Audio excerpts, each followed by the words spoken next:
Hello students, hope you have done well with your previous lectures.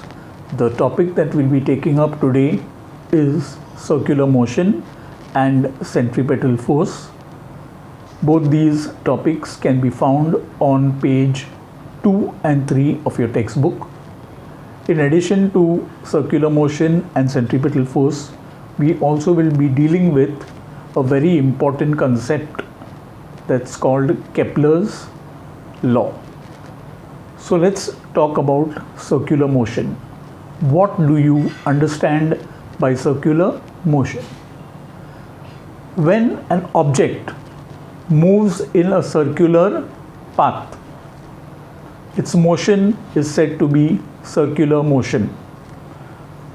When you cycle around a circular track, the motion that you perform is called circular motion.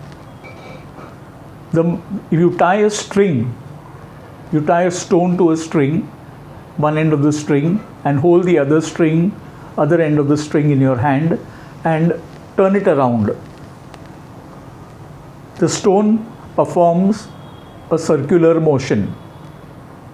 The stone moves in a circular path, and the entire force acting on the stone is directed along the string towards your finger. That is the center of the circular path. Many more examples can be given of circular motion.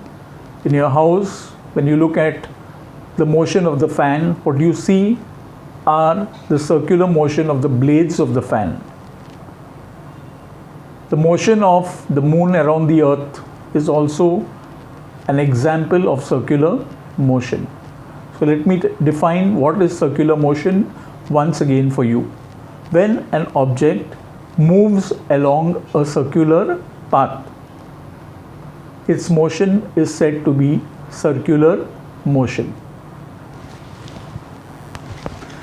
When an object moves around a circular path, its displacement or the direction of its displacement always lies along the tangent to the circular path. For example, if you are moving a stone with a string tied to it at one end with your finger, and you suddenly leave the string from your hands, you will find that the stone flies off in a direction tangential to the circular path in which it was moving. The same is with the motion of the moon around the earth. Now, as discussed in the last chapter, you know very well that the earth is exerting a gravitational pull on the moon towards its center. So the moon is experiencing a force exerted by the earth, and the force is directed towards the center of the earth. So when the moon is moving in a circular path, its displacement is tangential to its circular path. Now let's discuss what do you mean by centripetal force.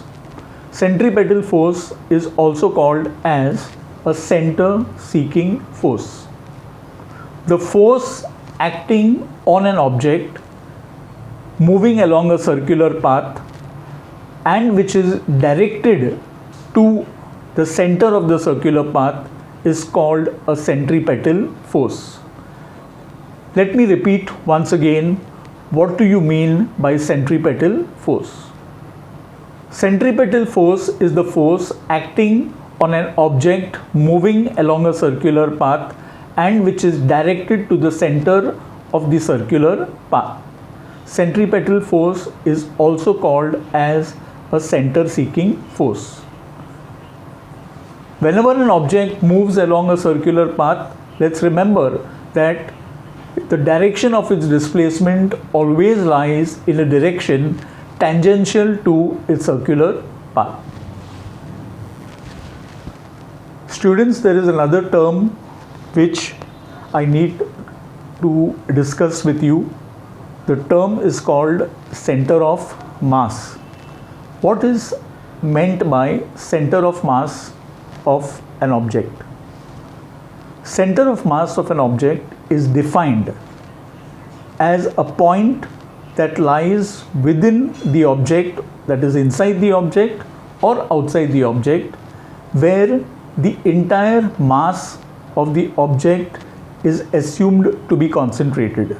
I repeat once again, center of mass of an object is defined as a point inside the object or outside the object where the entire mass of that object is assumed to be concentrated.